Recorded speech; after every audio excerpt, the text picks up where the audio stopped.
এটা হলো দুনিয়ার সবথেকে পাওয়ারফুল লেন্স। আর এই পাওয়ারফুল লেন্সটা কি এখানে থেকে এতগুলো জিনিসগুলোর মধ্যে একটিও জিনিসকে আগুন জ্বালাতে পারবে? কারণ তোমরা তো সকলেই জানো যে এই লেন্সের মধ্যে যদি সূর্যের আলো পড়ে তাহলে যে জিনিসের উপর পড়বে সেই জিনিসটাকে পুরো জ্বালিয়ে দেবে। আর এই জিনিসটাকে আজকে আমি পরীক্ষা করে দেখবো যে এটা আদৌ ওয়ার্ক করে নাকি এটা একদমই ফ্রড। আর আমি প্রত্যেকটা জিনিসের উপরে পুরো 15 মিনিট ধরে ট্রাই করব।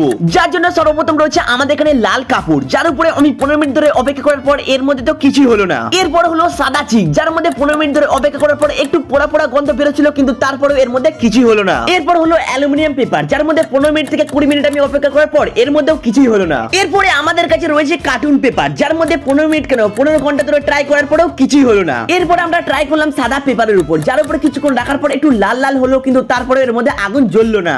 এন্ড এরপর যখন আমি এই কাপড়ের টুকরোটার উপরে করলাম, তারপরে এর মধ্যে ভাবলাম যে কিছু হবে, কিন্তু শেষ পর্যন্ত এর উপরেও কিছু হলোই না। তো বন্ধুরা, এইগুলোর মধ্যে তো একটিরও কিছু হলোই না। কিন্তু তোমরা যদি এই ভিডিওতে 10,000 লাইক করে দাও, তাহলে আমি এরপর ট্রাই করব এই প্লে বাটনের উপরে। তাই তোমরা যদি এই এক্সপেরিমেন্টটাকে দেখতে যাও, তাহলে 10,000 লাইক এই ভিডিওতে করে দাও।